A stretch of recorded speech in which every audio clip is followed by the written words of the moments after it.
Durante le corse di ultradistanza c'è un momento in cui tu inconsapevolmente entri in uno stato, in una condizione psicofisica, i giapponesi lo chiamerebbero mushin noshin, la mente senza mente. Il tuo corpo fa ciò che sa che deve fare e tutto scorre naturalmente, quasi come se fosse a livello animale.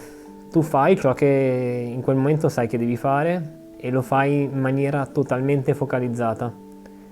E in quel momento tu non sei consapevole di ciò che succede. E quando esci da questo momento, possono passare anche delle ore, tu non ricordi ciò che è successo. Per me essere ultrarunner non l'ho mai pensata come una sfida. È successo tutto in modo molto naturale. È sempre stato un piacere. E così piano piano ho iniziato gradualmente anche ad allungare la distanza, ma non per aumentare la sfida, ma per aumentare il piacere. E poi è arrivato l'UTMB, che è l'Ultra Trail del Monte Bianco, la gara iconica nel nostro ambiente, gara per me agli inizi impensabile. Non avrei mai pensato di correre 170 km con 10.000 metri di dislivello positivo. La notte prima della gara non si dorme, ma questa è regola perché non si riesce mai a dormire. Hai sempre un carico di aspettative, di ambizioni, che poi svanisce tutto al momento dello start. In quel momento si corre e basta.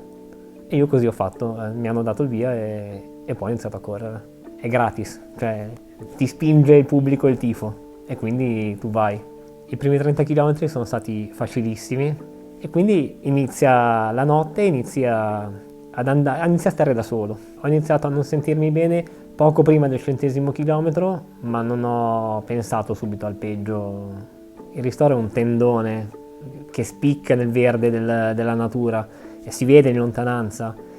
Io ci volevo arrivare in slancio, ci volevo arrivare correndo e invece lo vedevo là ed era irraggiungibile. Mi sono messo a camminare, il mio corpo si era fermato e non mi permetteva di andare avanti. Il dolore al ginocchio era a quel punto lancinante, ero deluso, confuso perché non sapevo cosa mi stava succedendo.